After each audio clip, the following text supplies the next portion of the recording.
আসসালামু আলাইকুম। Shimul memorial north school and college কর্তৃক আয়োজিত আজকের অনলাইনের ক্লাসে সবাইকে স্বাগতম। আশা করি সবাই ভালো আছো, সুস্থ আছো। আমি মোহাম্মদ আতিকুল ইসলাম, সহকারী শিক্ষক, Shimul memorial north school and college. আজকে তোমাদের সাথে দশম শ্রেণীর ফিনান্সিয়াল ব্যাংকিং এর সপ্তম অধ্যায়ের প্রথম অংশ নিয়ে আলোচনা হবে। সপ্তম অধ্যায় তোমাদের ক্লাস 9 হয়েছে, একবার 10 একবার হয়েছে এবং আজকে আবার রিভিশন হচ্ছে। সপ্তম অধ্যায়ের প্রথম অংশ, এক কথায় আমরা শুধু শেয়ার নিয়ে আজকে আলোচনা করব। তো আলোচনা শুরু করার আগে আমরা দেখে নেই যে আজকে আমাদের আলোচনা থেকে আমরা কি কি বিষয় শিখতে পারবো। অর্থাৎ শিখন ফলটা কি বলছে, আমরা শেয়ারের ধারণা বর্ণনা করতে পারবো, তারপরে বিভিন্ন প্রকার শেয়ারের শ্রেণী বিভাগ করতে পারবো, তারপর বিভিন্ন প্রকার শেয়ারের তুলনামূলক পার্থক্য নির্ণয় করতে পারবো। তাহলে আজকে আমরা এই তিনটে বিষয় এই আজকের আলোচনা থেকে শিখতে পারবো। তাহলে আজকের আলোচ্য বিষয় কি বা আলোচনার বিষয়গুলো কি কি?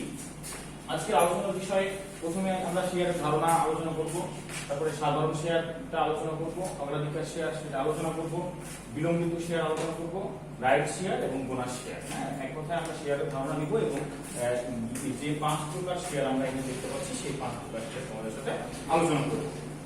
তো আলোচনা শুরুতে আমাদের প্রথম যে টপিকটা শেয়ারের ধারণা, সেটা প্রথমে আমরা দেখব। শেয়ারের ধারণা দেওয়ার জন্য আমি এখানে একটা ছবি দিয়েছি, তোমরা একটু খেয়াল করে দেখো যে আমরা যদি মনে করি যে এই মাঝে যে একটা বিল্ডিং দেখতেছো, এই বিল্ডিংটা একটা কোম্পানি। এই বিল্ডিংটা যদি আমরা কোম্পানি হিসেবে ধরি এবং এই কোম্পানির যে মূলধন বা সম্পত্তি বা যে টাকা তারা বিনিয়োগ করেছে সেটা তারা শেয়ারের মাধ্যমে সংগ্রহ করবে। এখন তারা মনে করো 10 লক্ষ টাকা তাদের মূলধন দরকার, সেটা শেয়ারের মাধ্যমে তারা সংগ্রহ করবে, ডিসিশন নিয়েছে। তাহলে এই 10 লক্ষ টাকাকে তারা ক্ষুদ্র ক্ষুদ্র অংশে ভাগ করেছে, এই অনেকগুলো অংশে এখানে ভাগ করা হয়েছে। এখন এই শেয়ারগুলো, ক্ষুদ্র ক্ষুদ্র শেয়ারগুলো বিভিন্ন শেয়ার হোল্ডার, আমরা যদি এইগুলোকে শেয়ার হোল্ডার ধরি, তাহলে এই যে বিভিন্ন শেয়ার হোল্ডাররা এই শেয়ারগুলো ক্রয় করবে। ক্রয় করবে মানে কি, তারা এই শেয়ারের বিনিময়ে বা একটা চুক্তির বিনিময়ে তারা এই কোম্পানিকে মূলধন দিবে, বিনিয়োগ এই কোম্পানিতে বিনিয়োগ করবে এবং সেই কোম্পানির তারা শেয়ার হোল্ডার হবে। তাহলে আমরা বুঝতে পারলাম যে শেয়ারটা কি জিনিস। আমরা একটা সংজ্ঞা দেখি যে আসলে শেয়ারের সংজ্ঞাটা কি হবে। এখানে দেখো বলছে পাবলিক লিমিটেড কোম্পানি, তার মানে বোঝা যাচ্ছে যে পাবলিক লিমিটেড কোম্পানি ছাড়া বাজারে শেয়ার বিক্রি করতে পারে না। তাহলে বলছে পাবলিক লিমিটেড কোম্পানির মোট মূলধনকে ছোট ছোট খণ্ডে বিভক্ত করা হয়। একটা পাবলিক লিমিটেড কোম্পানি, একটা পাবলিক লিমিটেড প্রতিষ্ঠানের মোট মূলধনকে, তাদের যে মোট মূলধন আছে সেই মূলধনকে ছোট ছোট খণ্ডে বিভক্ত করা হয়। এর প্রত্যেকটি এককে, এই যে ছোট ছোট খণ্ডে বিভক্ত করা হয় সেগুলো প্রত্যেকটাকে একটা একক বলা হয়। এর প্রত্যেকটি এককে শেয়ার বলে। আমরা এই যে দেখেন একটা ছবি দেওয়ার মতো দিয়ে বোঝানোর চেষ্টা করছি। দেখো যে এই পুরো জিনিসটাকে যদি আমরা শেয়ার ধরি বা আমাদের মূলধন ধরি, এই মূলধনকে আমরা ছোট ছোট খণ্ডে বিভক্ত করেছি। কেউ হয়তো একটু বেশি ক্রয় করেছে, কেউ হয়তো একটু কম ক্রয় করেছে, এইভাবে ছোট ছোট খণ্ডে বিভক্ত করে সেগুলোকে আমরা বাজারে বা কোম্পানি বাজারে বিক্রয় করেছি। তাহলে আমরা বুঝতে পারলাম যে শেয়ার জিনিসটা কি। এরপরে আমরা সাধারণ শেয়ার জানবো। যে সাধারণ শেয়ারটা কি, সাধারণ শেয়ার এই কোন শেয়ারটাকে সাধারণ শেয়ার বলা হচ্ছে এটা জানার জন্য আমাদের সাধারণ শেয়ারের কিছু বৈশিষ্ট্য জানা লাগবে। তিনটা বৈশিষ্ট্য আছে একটা সাধারণ শেয়ারে। আমরা দেখি, দেখো যে সাধারণ শেয়ারে বিনিয়োগকারীকে কোম্পানির মালিকানা দেওয়া হয়। যখন কোনো ব্যক্তি বা কোনো শেয়ার হোল্ডার সাধারণ শেয়ার ক্রয় করে তখন সেই ব্যক্তিকে মালিকানা দেওয়া হয়। এই যে দেখো যে মালিকের ছবি দিয়ে আমি বোঝানোর চেষ্টা করেছি যে সাধারণ শেয়ার হোল্ডাররা কোম্পানির মালিক হিসেবে গণ্য হয়। তারপরে দ্বিতীয় বৈশিষ্ট্য হচ্ছে কি, সাধারণ শেয়ার ইহার মালিকদের কোম্পানির নিয়ন্ত্রণে পূর্ণ ক্ষমতা দেয়। মানে সাধারণ শেয়ার হোল্ডার যারা আছে বা সাধারণ শেয়ার হোল্ডার যারা, তাদেরকে কোম্পানির মালিকের পূর্ণ ক্ষমতা দেওয়া হয়। তারা ওই কোম্পানিতে নিয়ন্ত্রণ করার, ওই কোম্পানিকে যে কোনো সময় যে কোনো পরামর্শ দেওয়ার ক্ষমতা তারা রাখে।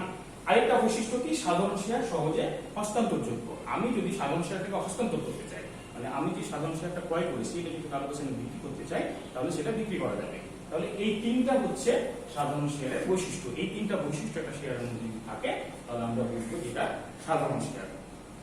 তাহলে এবার আমরা দেখবো যে সাধারণ শেয়ারের অসুবিধা এবং সুবিধা। প্রথমে আমরা সাধারণ শেয়ারের সুবিধা দেখি। সাধারণ শেয়ারের সুবিধা হচ্ছে তিনটা। একটা হচ্ছে অধিক আয়, সীমাবদ্ধ দায়, কারণ। যেহেতু সাধারণ শেয়ার মালিকগণ বা সাধারণ শেয়ার হোল্ডাররা হচ্ছে কোম্পানির মালিক, তাহলে কোম্পানি যদি বেশি লাভ করে তাহলে সাধারণ শেয়ার মালিকরা বেশি লাভ পাবে, তাতে তাদের আয়টা অধিক যদি নির্দিষ্ট হতো তাহলে কিন্তু অধিক হতো না, কারণ তারা প্রতি বছর একটা নির্দিষ্ট পরিমাণ আয় কোম্পানি থেকে করবে। কিন্তু সাধারণ শেয়ারদের আয়টা নির্দিষ্ট না, যত বেশি কোম্পানি লাভ করবে তাদের আয়টা তত বেশি হবে। আবার রিস্কও বেশি, তাহলে যেখানে ঝুঁকি বেশি সেখানে আয় বেশি, এই জন্য বলা হচ্ছে সাধারণ শেয়ারের সুবিধা হচ্ছে অধিক আয়। তারপরে কি সীমাবদ্ধ দায়। এক সাধারণ শেয়ার মালিক হয় অনেকগুলো, একটা সাধারণ শেয়ার হোল্ডার দু একজন থাকে না। হ্যাঁ, কোন কোন public limited company 500, 1000, 2000, 5000, 10,000 share holder থাকে। যেহেতু কোম্পানি যখন কোনো কারণে লস করে বা তাদের প্রফিট কম হয়, তখন এই দায়ভারটা কোনো এক নির্দিষ্ট ব্যক্তির উপর থাকে না, সবার মধ্যে ভাগ হয়ে যায়। এই জন্য এদের দায়টা হচ্ছে সীমাবদ্ধ। হ্যাঁ, তারপরে কি তারল্য। সাধারণ শেয়ারের আরেকটা বৈশিষ্ট্য হচ্ছে তারল্য থাকে। তারল্য বলতে কি বোঝায়? তারল্য বলতে আমরা যেটা বুঝি, তারল্য মানে নগদ টাকাতে বিক্রি করা যাবে যেটা, সেটাকে বলা হচ্ছে তারল্য। একটা কলমের মূল্য 5 টাকা, তার মানে ওই কলমের তারল্য আছে, কারণ কি ওটা আমি নগদ টাকায় বিক্রি করতে পারবো। তাহলে সাধারণ শেয়ার এমন একটা শেয়ার যেটাকে আমি নগদ টাকায় যে কোনো সময় বিক্রি করতে পারবো, এর তারল্য আছে। এই জন্য এটাও একটা সাধারণ শেয়ারের সুবিধা। এবার অসুবিধা কি? অসুবিধা হচ্ছে সাধারণ শেয়ারের ঝুঁকিটা বেশি। যেহেতু এটা আয়টা নির্দিষ্ট না, নির্দিষ্ট যদি হতো তাহলে আমি প্রতি বছর নির্দিষ্ট পরিমাণ একটা লাভ পেতাম, কিন্তু এর আয় নির্দিষ্ট না। কোম্পানি যদি লস করে সাধারণ শেয়াররা লাভ পাবে না, তাহলে এর ঝুঁকিটা বেশি। যেমন আয়ও বেশি তেমন আবার ঝুঁকিও বেশি, এই জন্য ঝুঁকিটা একটা অসুবিধা। তারপর কি মুনাফা ও সম্পত্তি বন্টনের অধিকার। মুনাফা এবং সম্পূর্ণ সম্পত্তি বন্টনের অধিকার এদের কম। কেন কম? যেহেতু তারা ওই কোম্পানির মালিক বা শেয়ার হোল্ডার, তাহলে যখন ওই কোনো প্রতিষ্ঠান শেষ হয়ে যায় বা দেউলিয়া হয়ে যায়, তখন তাদের যে সম্পত্তিগুলো থাকে সেই সম্পত্তিগুলো বিক্রি করে যারা দেনাদার আছে বা শেয়ার হোল্ডার আছে তাদের মধ্যে বন্টন করা হয়। এই বন্টন করার ক্ষেত্রে বা মুনাফা বন্টন করার ক্ষেত্রে প্রথমে কিন্তু অগ্রাধিকার শেয়ার বা বন্ড মালিক যারা আছে তাদেরকে দেওয়া হয়, সর্বশেষে পায় হচ্ছে সাধারণ শেয়ার মালিকরা। এই জন্য তাদের এটার উপর অধিকারটা একটু কম। তাহলে আমরা সাধারণ শেয়ারের 3টা সুবিধা এবং 2টা অসুবিধা জানতে পারলাম। এবার আমরা দেখব অগ্রাধিকার শেয়ার।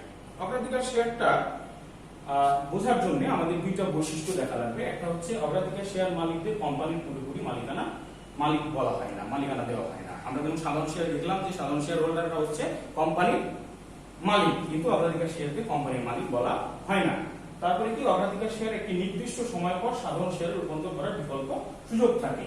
মানে আমি যদি সাধারণ শেয়ার ক্রয় করে থাকি এবং কোনো এক সময় যদি কোম্পানি সুযোগ দেয়, আমি ওই অগ্রাধিকার শেয়ারটাকে সাধারণ শেয়ারে রূপান্তর করতে পারবো। তাহলে সাধারণ অগ্রাধিকার শেয়ারের রূপান্তর যোগ্যতা আছে বা রূপান্তর করার একটা অপশন আছে। তাহলে এই 2টা বৈশিষ্ট্য, যে সাধারণ শেয়ারের কোনো কোম্পানির মালিকানা দেওয়া হয় না এবং সাধারণ অগ্রাধিকার শেয়ারের, এবং অগ্রাধিকার শেয়ারকে আমরা সাধারণ শেয়ারে রূপান্তর করতে পারি। এক কথায় সাধারণ অগ্রাধিকার শেয়ার হচ্ছে রূপান্তরযোগ্য। এই 2টা বৈশিষ্ট্য যদি একটা শেয়ারের মধ্যে থাকে তাহলে আমরা বুঝবো যে সেটা হচ্ছে অগ্রাধিকার শেয়ার। হ্যাঁ, এইখানে আমরা 2টা ছবি দ্বারা বোঝানোর চেষ্টা করেছি। দেখো এইখানে হচ্ছে এটা হচ্ছে অগ্রাধিকার শেয়ার, এদের মালিকানা দেওয়া হয় না, এটাকে রূপান্তর করা যায়। এবার অগ্রাধিকার শেয়ারের সুবিধা আর অসুবিধাগুলো আমরা দেখব।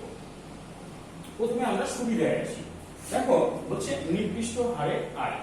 অগ্রাধিকার শেয়ারের আয়টা নির্দিষ্ট, এটা একটা সুবিধা। কিভাবে সুবিধা?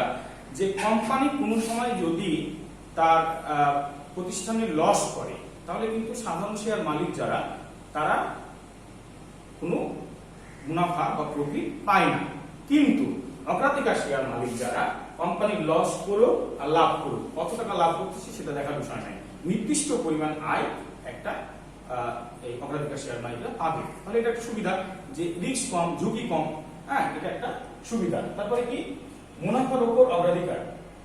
সাধারণ শেয়ার মালিকদের যেমন মুনাফার উপর বা সম্পত্তির উপর অগ্রাধিকার থাকে না, কিন্তু অগ্রাধিকার শেয়ারে মুনাফার উপর অগ্রাধিকার তাদের বেশি। কারণ একটা প্রতিষ্ঠান যখন বছর শেষে মুনাফা করে, তখন এই মুনাফাটা যখন বিভিন্ন শেয়ার হোল্ডারদের মাঝে বন্টন করা হয়, তখন সর্বপ্রথম আগে যে মুনাফাটা দেওয়ার কথা বা যে লভ্যাংশটা শেয়ার হোল্ডারদের দেওয়া হতো, সর্বপ্রথম দেওয়া হয় অগ্রাধিকার শেয়ারকে বা শেয়ার মালিককে। এই জন্য এদের মুনাফার উপর অগ্রাধিকারটা সবার আগে।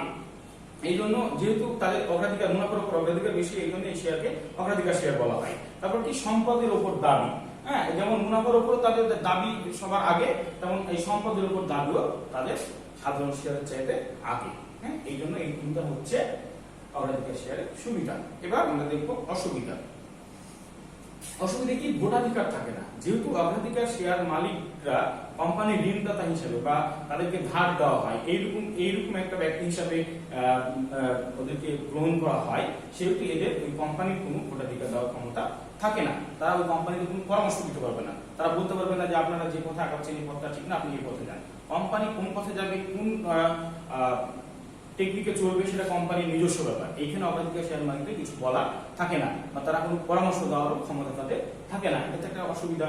তারপর কি, আয়টা সীমিত। যেহেতু আয়টা নির্দিষ্ট, কোম্পানি যদি বেশি লাভ করে তাহলে কিন্তু বেশি আয় সাধারণ অগ্রাধিকার শেয়ার মালিকরা পায় না, এই জন্য এদের আয়টা সীমিত। তাহলে আমরা অগ্রাধিকার শেয়ারের সুবিধা এবং অসুবিধা জানলাম, যে 3টা সুবিধা আর 2টা অসুবিধা।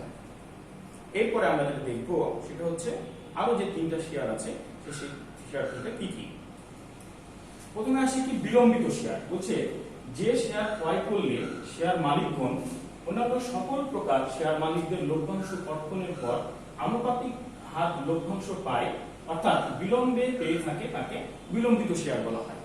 মানে এই বিলম্বিত শেয়ার কাকে বলা হয়, যে শেয়ারটা অন্যান্য যে শেয়ারগুলো আছে এই শেয়ারদের লভ্যাংশ কর্তনের পর, মানে ওদের শেয়ারটা দেওয়ার পর, হ্যাঁ, এই বিলম্বিত শেয়ার মালিকদের লভ্যাংশ দেওয়া হয়, তাকে বিলম্বিত শেয়ার বলে। এদের বিলম্ব মানে কি, সবার পরে, হ্যাঁ, শেষের দিকে, এজন্য বলা হচ্ছে এদেরকে বিলম্বিত শেয়ার। মানে সবার শেষের দিকে সবাইকে দেওয়ার পরে যাদেরকে দেওয়া হয় সে হচ্ছে বিলম্বিত শেয়ার হোল্ডার। তারপর কি, রাইট শেয়ার। বলছে কোম্পানি গঠনের পরবর্তী সময়ে শেয়ার বিক্রি করার ক্ষেত্রে যখন পুরাতন শেয়ার মালিকগণ ওই শেয়ার ক্রয়ের অগ্রাধিকার পেয়ে থাকে তখন তাকে রাইট শেয়ার বলে। রাইট আমরা রাইট যদি ইংরেজিতে ধরি, রাইট অর্থ হচ্ছে তোমার অধিকার, মানে অধিকার, একটা জিনিসের উপর অধিকার থাকা, মানে আমি ওটা পাবো, এরকম একটা ব্যাপার থাকে, বা তাদেরকে বেশি অগ্রাধিকার দেওয়া হচ্ছে, এরকম একটা ব্যাপার থাকে। তো এই একটা কোম্পানি প্রতিষ্ঠা হওয়ার পর বা গঠনের পর শেয়ার বিক্রি করার ক্ষেত্রে যখন পুরাতন শেয়ার মালিকদের কোনো শেয়ার ক্রয়ের ক্ষেত্রে অগ্রাধিকার দেয়, যে একটা শেয়ার প্রতিষ্ঠান বাজারে বিক্রি করবে বা তোমার প্রাথমিক বাজারে ছাড়বে, সেই শেয়ারটা তারা নাম দিয়েছে রাইট শেয়ার। মানে যখন আমরা দেখবো যে শেয়ারটার নাম হচ্ছে রাইট শেয়ার, তার মানে এটাতে ওই কোম্পানির যারা পুরনো শেয়ার হোল্ডার তারা অগ্রাধিকারটা বেশি পাবে, তারা আগে পাবে। হ্যাঁ, অনেক সময় দেখো না যে চাকরির বিজ্ঞাপন দেওয়া হয়, বিজ্ঞাপনে বলা হয় যে যারা এই চাকরিতে 2 বছরের বা 5 বছরের অভিজ্ঞতা থাকে তাদেরকে অগ্রাধিকার বেশি দেওয়া হবে। হ্যাঁ, মানে পুরনো ব্যক্তি যারা, তাদেরকে অগ্রাধিকার বেশি দেবে। এই জিনিসটা, এই শেয়ারটা ওইরকম একটা শেয়ার। এই শেয়ারটা যখন বিক্রি করা হয় তখন এটা বলা হয় যে এই পুরনো যে মালিকরা আছে, পুরনো যে শেয়ার হোল্ডার আছে, তারা এই শেয়ারটা ক্রয়ের ক্ষেত্রে অগ্রাধিকারটা বেশি পায়। ঠিক আছে। এরপরে হচ্ছে আরেকটা শেয়ার আছে, সেটা হচ্ছে বোনাস শেয়ার। বলছে কোন কোম্পানি অবন্ধিত মুনাফা যখন শেয়ার মালিকদের মধ্যে লভ্যাংশ হিসেবে বন্টন না করে অবন্ধিত মুনাফা শেয়ারে রূপান্তরিত করে পুরাতন শেয়ার মালিকদের মধ্যে আনুপাতিক হারে বন্টন করা হয়, তখন এই ধরনের শেয়ারকে বোনাস শেয়ার বলে। তাহলে কি বলছে দেখো, যে কোন কোম্পানির অবন্ধিত মুনাফা আমরা জানি যে মুনাফাটা বন্টন করা হয় না, সেটাকে অবন্ধিত মুনাফা বলে। তাহলে এই অবন্ধিত মুনাফা যখন শেয়ার মালিকদের মধ্যে লভ্যাংশ হিসেবে বন্টন করে না করে অবন্ধিত মুনাফা শেয়ারে রূপান্তরিত করে এবং শেয়ার মালিকদের মধ্যে আনুপাতিক হারে বন্টন করা হয়, এই ধরনের শেয়ারকে বোনাস শেয়ার বলে। যেমন ধরো তুমি একটা কোম্পানির 5,000 টাকা শেয়ার ক্রয় করেছো, সেখান থেকে এই বছর লভ্যাংশ ঘোষণা করা হয়েছে, ধরো 5,000 টাকা তুমি যে লভ্যাংশটা পেয়েছো সেটা 500 টাকা। এখন কোম্পানি কি করলো, কোম্পানি ওই 500 টাকা লভ্যাংশ তোমাকে দিল না। কোম্পানি বললো এই 500 টাকাকে আমরা বোনাস শেয়ার হিসাবে রূপান্তর করলাম, বা এই 500 টাকাকে আমরা বোনাস শেয়ার হিসাবে আপনার শেয়ারের সাথে অ্যাড করে নিলাম। মানে আগে তোমার 5,000 টাকা শেয়ার ছিল এবং ওই 500 টাকা শেয়ার সহ 5,500 টাকা শেয়ার হলো, মানে ওই 500 টাকা হচ্ছে তোমার বোনাস শেয়ার, ওই 500 টাকা মিলে তোমার টোটাল শেয়ার হলো 5,500 টাকা। এইটাকে বলা হচ্ছে বোনাস শেয়ার। তো এই ছিল তোমাদের সাথে আজকে শেয়ার নিয়ে আলোচনা। আমরা 4টা মূল্যায়নের প্রশ্ন দেখবো। হচ্ছে শেয়ার কি, হ্যাঁ, ছোট ক্ষুদ্র ক্ষুদ্র অংশে ভাগ করার পর সেই এককগুলো যখন বিক্রির জন্য বাজারে ছাড়া হয় তখন তাকে শেয়ার বলা হয়। কোন শেয়ার সহজে হস্তান্তরযোগ্য, অগ্রাধিকার শেয়ার সহজে হস্তান্তরযোগ্য নেয়, সাধারণ শেয়ার সহজে হস্তান্তরযোগ্য, একজনের কাছ থেকে আরেকজনের কাছে হস্তান্তর করা যায়। অগ্রাধিকার শেয়ার কাকে বলে, হ্যাঁ, যে শেয়ারে মুনাফা এবং সম্পত্তির প্রতি অগ্রাধিকার বেশি দেওয়া হয় শেয়ার হোল্ডারদের, তাকে অগ্রাধিকার শেয়ার বলা হয়। কোন শেয়ারের আয় নির্দিষ্ট, হ্যাঁ, অগ্রাধিকার শেয়ারের আয় নির্দিষ্ট। তাহলে এই ছিল তোমাদের 4টা প্রশ্ন মূল্যায়নের। আগামী দিন এই সপ্তম অধ্যায়ের উপর একটা রিভিশন টপ টেস্ট নেওয়া হবে। তোমরা বাসায় সঠিকভাবে টক টেস্টটা দিবা। সবাইকে ধন্যবাদ দিয়ে আজকের ক্লাস শেষ করছি। দেখা হবে আগামী ক্লাসে। এই পর্যন্ত সবাই ভালো থাকবা, সুস্থ থাকবা। আল্লাহ হাফেজ।